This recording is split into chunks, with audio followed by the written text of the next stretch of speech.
श्री रामकृष्ण लीला प्रसंग स्वामी शारदानंद जी द्वारा लिखित पाठ संख्या 233 गुरु भाव संबंधी अवशिष्ट बातें। इस संबंध में श्री रामकृष्ण देव का कथन तथा दर्शन। विभिन्न खेलों के भीतर से माँ झांक रही हैं। रमणी नामक वेश्या भी माँ ही बनी है। मैंने देखा कि वृक्ष, मनुष्य, गाय, घास, जल इत्यादि सब कुछ मानो अलग अलग खोल मात्र है, जैसे तकिए का खोल होता है।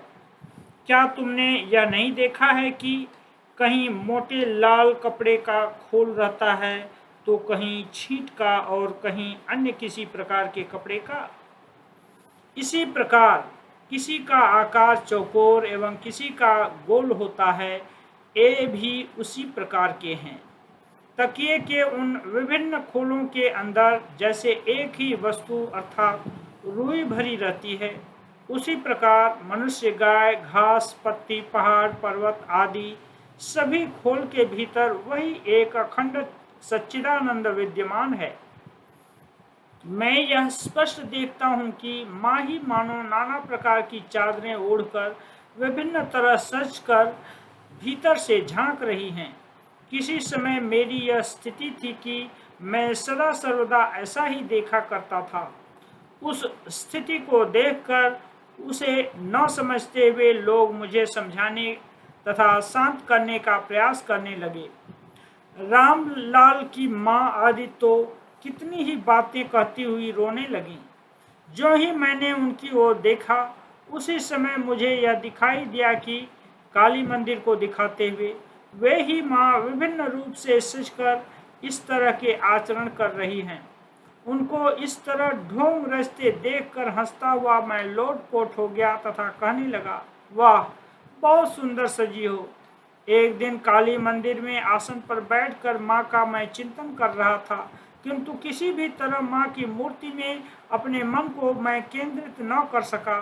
तदनंतर क्या देखता हूँ कि रमणी नामक जो वेश्या प्रतिदिन घाट पर नहाने आती थी, उसका रूप धारण कर पूजा के घाट के बगल में से माँ झांक रही हैं। देखकर मैं हंसने तथा कहने लगा, अच्छा, आज रमणी बनने की तेरी इच्छा हुई है, ठीक है, आज इसी रूप से पूजन स्वीकार कर। इस तरह उसने मुझे यह समझा दिया कि वेश्या भी मैं ही हूँ, मेरे अतिरिक्त और कुछ नहीं। और एक दिन गाड़ी पर सवार होकर मछुआ बाजार के रास्ते से जाते हुए मैं क्या देखता हूँ कि सज धज कर, वेणी गूंथ कर तथा बिंदी लगाकर बरामदे में खड़ी हो कुछ औरतें तंबाकू पी रही हैं एवं मोहिनी बनकर लोगों का मन मुग्ध कर रही हैं। यह देखकर मैं अवाक रह गया तथा बोला, माँ, यहाँ पर तू इस रूप से विद्यमान है। इतना कहकर मैंने उनको प्रणाम किया। उच्च भाव भूमि पर आरूढ़ हो इस तरह समस्त पदार्थ तथा व्यक्तियों को देखना हम एकदम भूल चुके हैं। अतः श्री रामकृष्ण देव की इन उपलब्धियों को समझना हमारे लिए कैसे संभव हो सकता है। श्री रामकृष्ण देव की इंद्रिय, मन तथा बुद्धि की साधारण लोगों की अपेक्षा तीक्ष्णता। इसका कारण भोग सुख के प्रति उनकी अनासक्ति, आसक्त तथा अनासक्त मन के कार्यों की तुलना। साथ ही देहादि भाव को लेकर श्री रामकृष्ण देव जिस समय हमारी यह साधारण भाव भूमि में रहा करते थे, उस समय भी स्वार्थमय भोग सुख की आकांक्षा बिंदु मात्र भी उनके हृदय में न रहने के कारण उनकी बुद्धि तथा दृष्टि हम लोगों की अपेक्षा न जाने कितने ही विषयों को देखने तथा उनकी तह में उतरकर यथार्थ रूप से उन्हें समझने में समर्थ होती थी। जिस भोग सुख को प्राप्त करने की प्रबल वासना हम लोगों में से प्रत्येक के भीतर विद्यमान है, खाते पीते, सोते जागते, उठते बैठते, घूमते फिरते या दूसरों के साथ वार्तालाप आदि करते समय उसी के अनुकूल विषय समूह हमारी आंखों के सामने उज्ज्वल रूप से प्रदीप्त हो जाते हैं।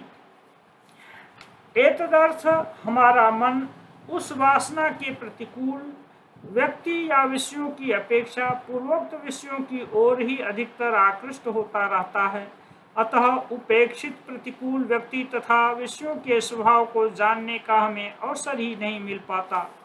कतिपय वस्तु तथा व्यक्तियों को अपनाकर अथवा उनको निजी बनाने के प्रयास में संलग्न रहकर ही हम अपना जीवन बिता देते हैं।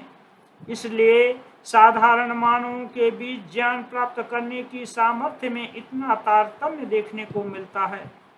आँख, कान इत्यादि इंद्रिय विद्यमान रहते हुए भी सब विषयों में समान रूप से उन्हें परिचालित कर हम में ऐसे लोग कितने हैं जो ज्ञानोपार्जन कर पाते हैं।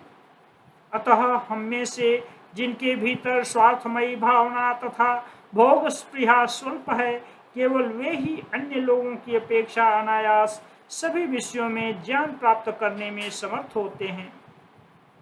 श्री रामकृष्ण देव के मन की तीक्ष्णता के दृष्टांत।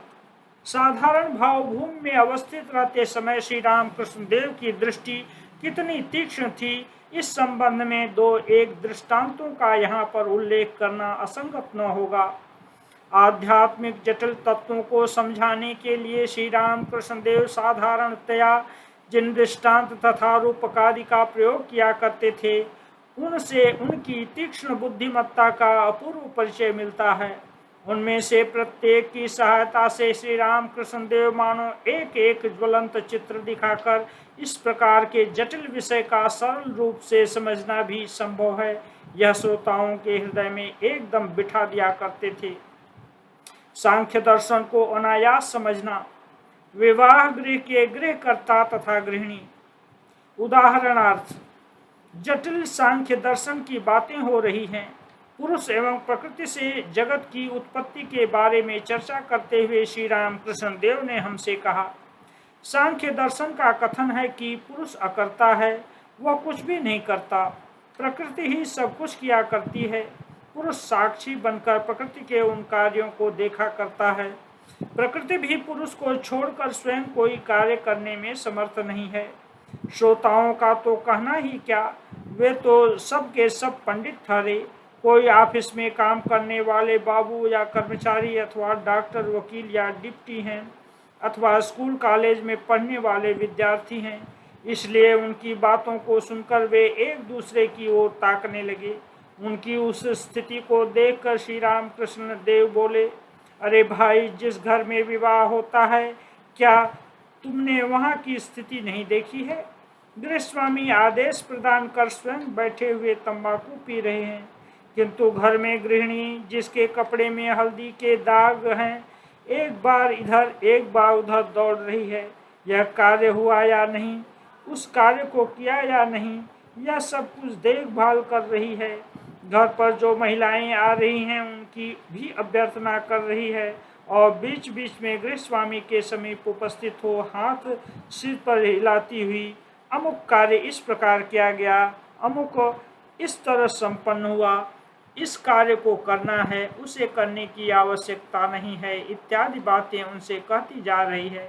गृहस्वामी तंबाकू पीते हुए उन बातों को सुन रहे हैं और हुंकारी भरते हुए केवल सिर हिलाकर अपनी सम्मति प्रदान कर रहे हैं। इसे भी उसी तरह समझना चाहिए। श्री रामकृष्ण देव की बातों को सुनकर सब कोई हंसने लगे तथा सांख्य दर्शन का तात्पर्य भी हृदयंगम कर सके।